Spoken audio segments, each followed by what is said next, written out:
Bienvenidas y bienvenidos al cuarto capítulo de Sin Fronteras. Nos encontramos en el estado de Illinois, en la ciudad de Chicago y específicamente junto al memorial de Haymarket. En este lugar se recuerdan los hechos ocurridos los primeros días de mayo de 1886 en el marco de la lucha por las 8 horas de jornada laboral.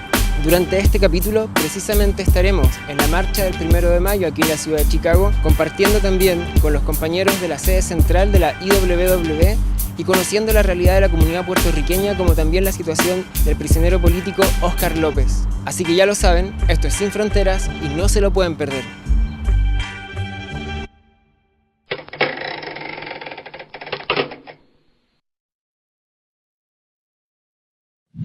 Well, now we have more gas going off here. Let's see. Richard, is that your perspective there?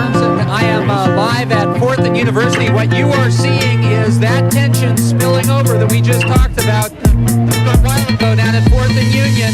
People kept pushing the police line and pushing the police line and pushing the police line.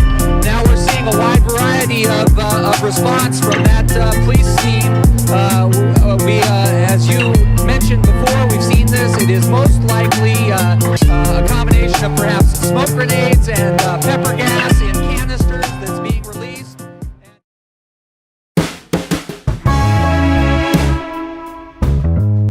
Chicago, also known as the Windy City, is a city of nearly 2.75 million people. With Lake Michigan to the east and suburban sprawl on all of their sides, the city is divided into many neighborhoods which tend to be segregated along racial and economic lines. The city is 45% white, 32.9% black, 28.9% Latino, and 5.5% Asian.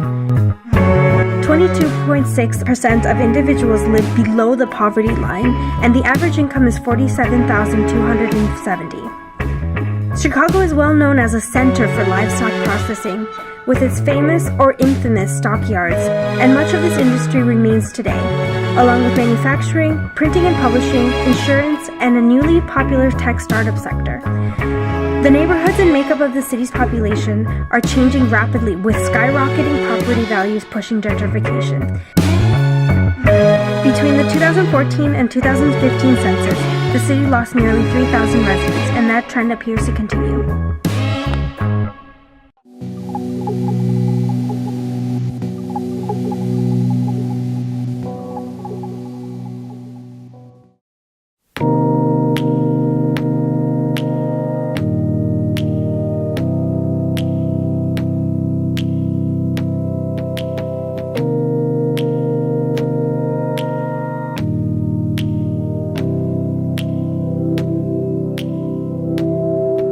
This is the General Headquarters building. It's been here in this site for a couple years. Before that, it was in a different location and had to move due to a fire. It's paid for by membership dues. It's where the majority of the administrative work of the union goes on. It's been for the majority of the life of the IWW, it's been located in Chicago, but it's also been in other places like the San Francisco Bay Area, Ohio, Pittsburgh, some other places.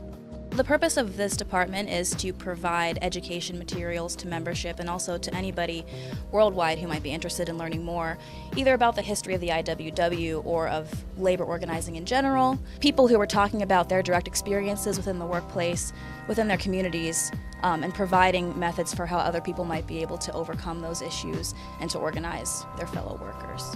And we've also got a lot of books about worldwide struggles, whether it's labor organizing, community organizing, environmental issues, gender issues, race issues. We've got a really great variety of books that explain all of the struggle that the working class has gone through.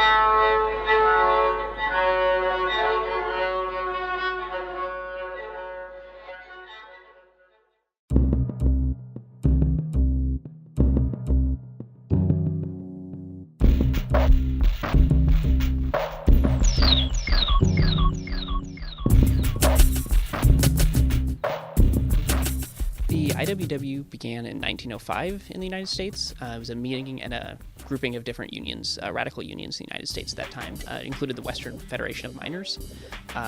They initially began and were involved in a number of campaigns, rapidly built up their membership, and they were headquartered here in Chicago at that time too. A number of years later, after growing larger and larger, they were actually kind of undercut by the United States government in the Palmer Raids, which were a series of raid-baiting tactics used by the government to cut down the union. Since then, they shrunk in size considerably, but then have considerably come back in the past 30 years or so.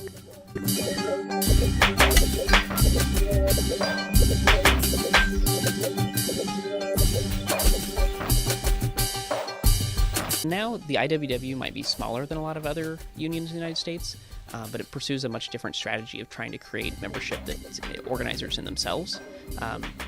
In this, the IWW emphasizes OT 101, so an organizer training 101 for members. We don't rely on paid organizers. We instead try to get every member up to being able to organize their own shop. We also organize industrially and not as a trade, which means that we don't have members in different unions contradicting members in other unions. And we also have dual carders, so we have people who are members of the IWW but also work in other union shops and try to build militant shop floor organizations there. The experience has been very good and empowering. It's the reason why we picked IWW to be our union representatives in our workplace. They pretty much gave us autonomy, where the workers, we organize the campaign ourselves. We make all the decisions on the campaign. We chose when we wanted to go public that we were forming a union, and IWW provided support, legal support, like knowledge, but we made all the decisions. They allowed us to bargain as long as needed, and we're still bargaining almost 2 years. No other union will allow that. So, and they allowed us to do a lot of legal pressures and legal technique and direct action things to add pressure on the employer to, give us a safe working environment. If you can tell us about your experience in the railroad. Okay. Yeah. All right. You can continue. All right. At this place in the railroad, our company is named Mobile Rail Solutions, and we are subcontractors, which means we don't work directly for railroad, but we provide service for multiple railroad companies. Subcontractors' safety requirements are different than safety requirements if you work for the railroad. So in the railroad, a lot of the things that would be, there's a lot of oversight for safety. Subcontractors, not so much oversight. So we had to climb tall structures, 12 feet, 15 feet in the air, no protection, no protected ladder. So we made videos of the safety hazards and put it on YouTube. So the government would see, safety regulators would see. This brought fines to the company. These are things that helped get a lot of our safety requirements done, but we also learned that they have law for the railroad for certain safety requirements, but for the subcontractor, no law. So they didn't want to provide us hard hats, gloves, vests, but we needed to have the job. So they would give it to us one time and say we have to buy it after that. Railroad workers would give us things because our employer wouldn't give it to us. This is something that we use to agitate the workers around in unionizing to get those type of things done. Revolution, very hard to the left. Revolution, very hard to the left.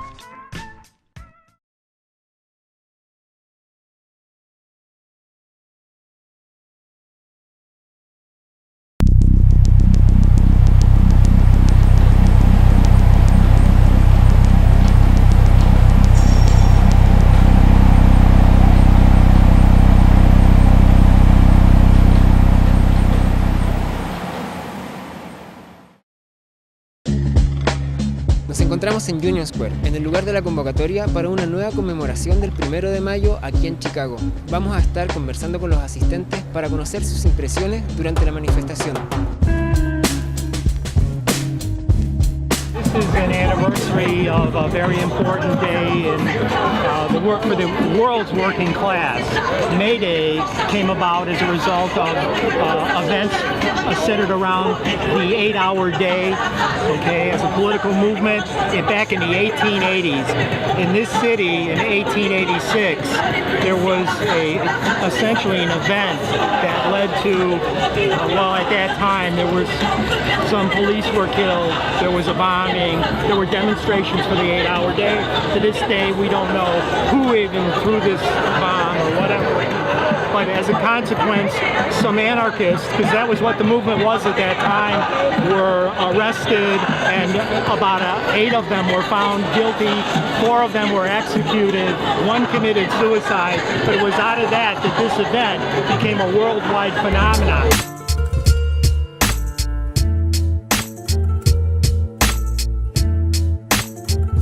The reason I'm here because we have been in oppression for way too long. We have been an oppressed nation for way too long. It is time for us to unite and stand together. El abuso del trabajo no solamente es con el hombre, con el inmigrante, no, más con la mujer, ya que la mujer es menos pagada que el hombre. En los trabajos de las empresas multinacionales que ofrecen trabajos aquí son trabajos de miseria. Capitalism does not value people and for what they're worth. Everyone should be paid what they're worth. And technically there should be no money. Things should be done for the need and the betterment of society. Hace pocos minutos se ha dado inicio a la manifestación que va a recorrer las calles de Chicago. La primera parada será en el Consulado de México, donde se va a protestar en solidaridad por la desaparición de los 43 estudiantes normalistas en Ayotzinapa. We are indigenous, we are native, we are black, we are brown, we are white, we are united. This is not the first time that Chicago police has guarded this building and not allowed Mexican citizens to come in here. To denounce the terror that we see as Mexican citizens living in Chicago, to denounce the terror that we witness in our country and also here in the city of Chicago. And we're here to let these folks know this is our street, this is our building, and we will denounce and continue to denounce created by the state to disappear where we are.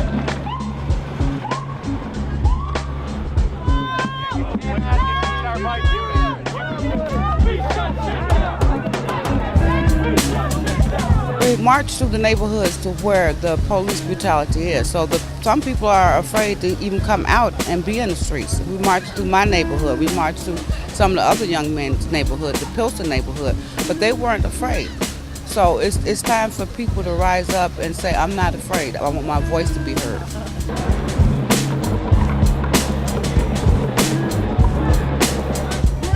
Después de aproximadamente 3 horas de caminata, la marcha ha llegado a su fin aquí en la ciudad de Chicago. Vamos a aprovechar de conversar con algunos de los organizadores.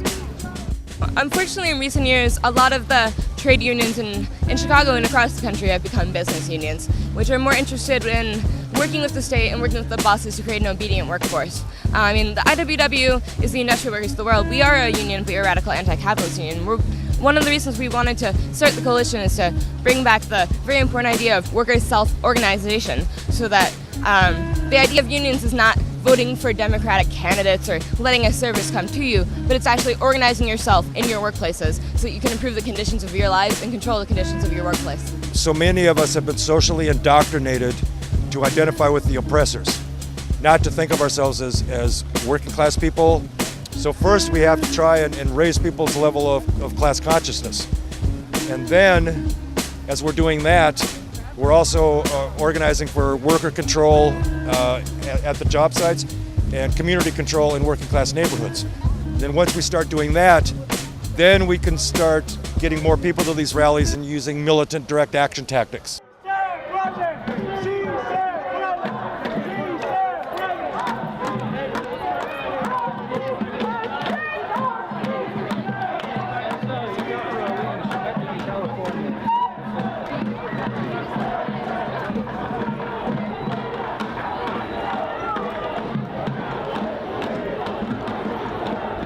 Esas fueron las palabras de Adolf Fischer, uno de los 4 mártires anarquistas que fueron ejecutados en la horca aquí en la ciudad de Chicago, a raíz de los sucesos ocurridos en 1886 en el marco de la huelga general que se inició el 1 de mayo. Hoy día, 129 años después, una nueva conmemoración en esta ciudad ha llegado a su fin y pareciera que la deuda con la historia es más grande que nunca.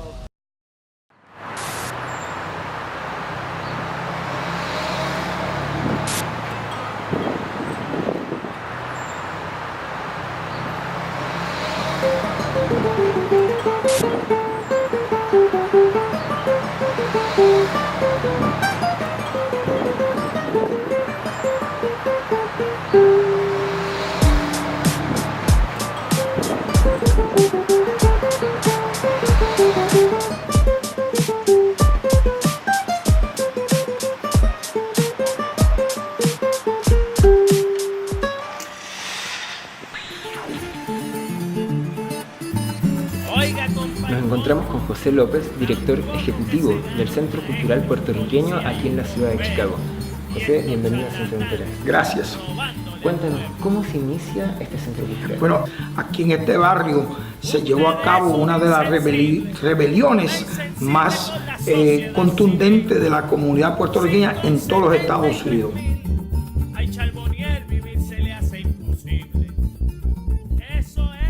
Esa rebelión obviamente fue el pueblo organizado en una forma informal, ¿verdad?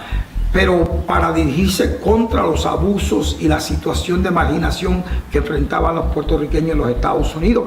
Y fue parte de toda la lucha que se dan en los 60 para verdaderamente mejorar las condiciones de los pueblos oprimidos dentro de los Estados Unidos.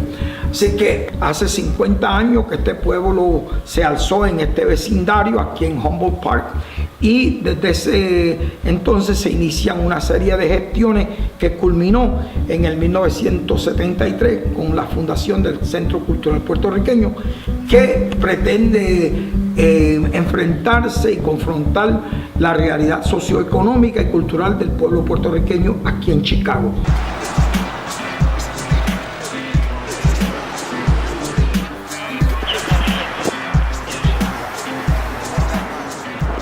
Puerto Rico fue tomado en el 1898 por las tropas norteamericanas. Puerto Rico se convierte en un territorio no incorporado, que quiere decir que es una colonia de los Estados Unidos, y que verdaderamente la Corte Suprema de los Estados Unidos ha decretado que Puerto Rico pertenece a, pero no es parte de, los Estados Unidos. Se le preguntó al pueblo, a la legislatura, si se querían ser ciudadanos americanos. En voto de la legislatura, del voto en favor a la ciudadanía americana fueron nada, 0. El Estados Unidos después lo que hace es pasa lo que se llama el Jones Act en el 1917 y dice todo puertorriqueño es un ciudadano y el que no iba a ser un indocumentado en su propia isla. Por un acto del Congreso se le impuso la ciudadanía norteamericana a los puertorriqueños, precisamente al momento que los Estados Unidos entraba a la Primera Guerra Mundial, que quería decir que en ese entonces los puertorriqueños podían ser reclutados al ejército de los Estados Unidos. En este caso, los puertorriqueños tenían que entregar su vida por la defensa de los Estados Unidos, que en sí no era nuestra patria, sino el pueblo, la nación que nos colonizaba.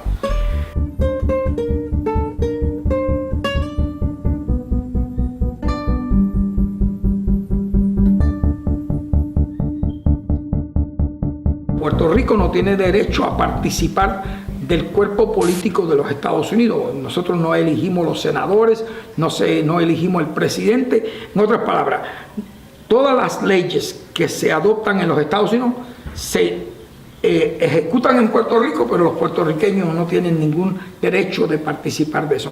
La educación sobre la historia de Puerto Rico no existe. Así que yo le puedo preguntar a un puertorriqueño en Puerto Rico quién es el padre de la patria puertorriqueña y más del 90% no sabe quién es. Pero si le pregunto quién es George Washington, sí me pueden contestar esa pregunta. Y eso es colonialismo clásico.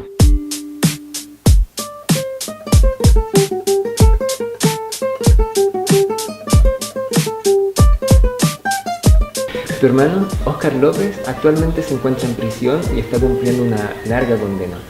Mi hermano actualmente es el preso político quizá en América Latina más antiguo y en los Estados Unidos entre los más que lleva años. Mi hermano fue juzgado por los mismos cargos que se le otorgan a Nelson Mandela, que es el cargo de conspiración sediciosa.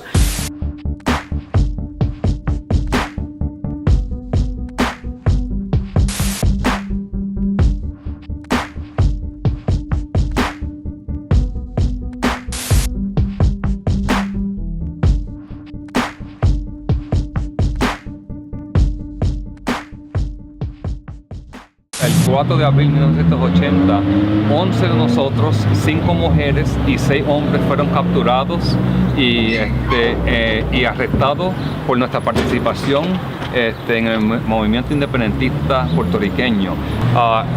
11 de nosotros en el 1980, Oscar López Rivera en el 81 y 3 más en el 1983.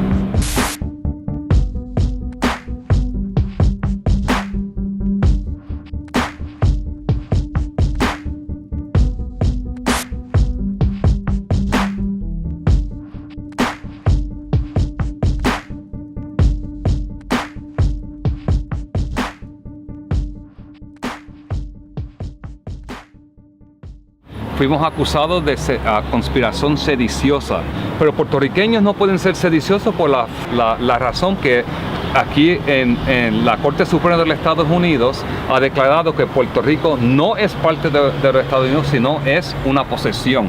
Si no somos parte de este país, ¿cómo podemos ser sediciosos? I think the fact that I was charged with seditious conspiracy to overthrow the government of the United States speaks for itself. But the charge in reference to Puerto Ricans has always been used for political purposes. It goes back to 1936, the first time that a group of Puerto Ricans was put in prison was by using the seditious conspiracy charge. And this has always been a strictly political charge used against Puerto Ricans. Oscar se ha convertido prácticamente en el personaje emblemático de la unidad puertorriqueña. También entre los puertorriqueños en los Estados Unidos goza de mucho apoyo, obviamente en este barrio que él fue parte de crear muchas de nuestras instituciones. Cuando él sale de Vietnam, mi hermano regresa a Chicago como veterano de la guerra de Vietnam y fue condecorado por sus actividades en contra del pueblo vietnamita. Él regresa a esta comunidad y se da cuenta que verdaderamente él no tenía tanto que luchar en contra de los vietnamitas, porque los vietnamitas verdaderamente estaban luchando contra un sistema colonial, contra una opresión extranjera y que hasta cierto punto era muy similar a la realidad puertorriqueña. Verdaderamente no hay razón alguna para mantenerlo en las cárceles de los Estados Unidos. Él es sin duda alguna un luchador por la independencia de Puerto Rico, ha sido un líder destacado de este barrio y nosotros ansiosamente esperamos su llegada a su casa. José, muchísimas gracias por tu tiempo. Voy a cantar un corrido de un prisionero de guerra. Su nombre es Oscar López, orgullo de los Rivera, por los años en la cárcel. Sigan viendo Sin Fronteras.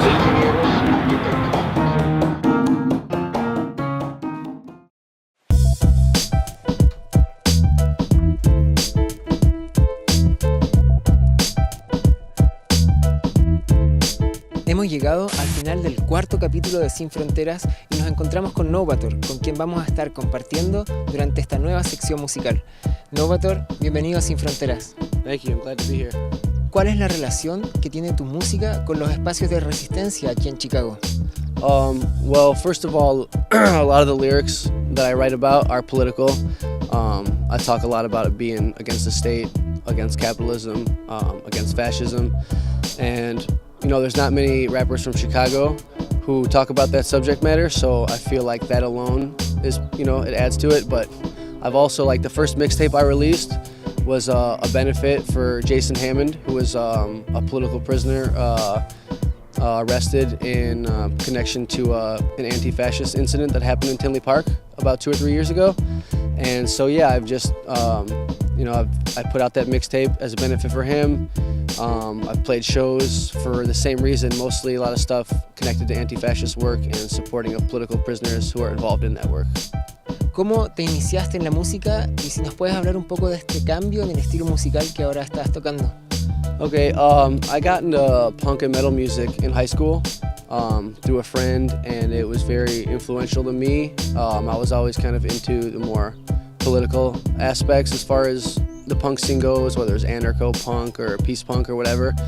And just, you know, after playing in bands and touring and putting out records for, I don't know, somewhere between 7 to 10 years, you know, I was kind of interested in doing a different style of music, and I always listened to rap since I was a little kid, and it's always something that, you know, I wanted to do but wasn't sure if I could actually do it.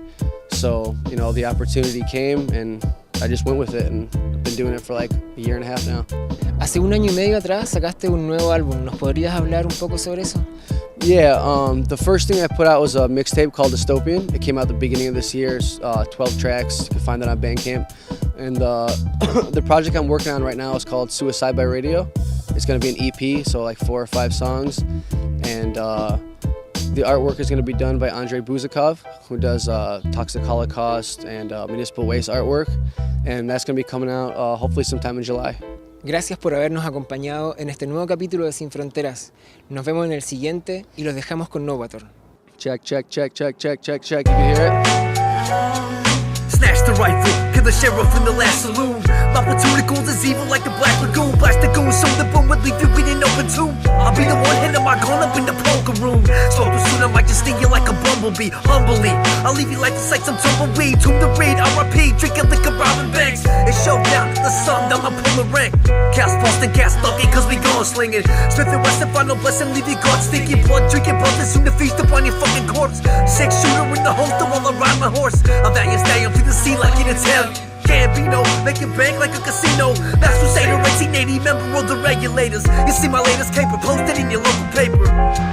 We started the game we never got to finish. Play for blood, remember? I've killed women and children.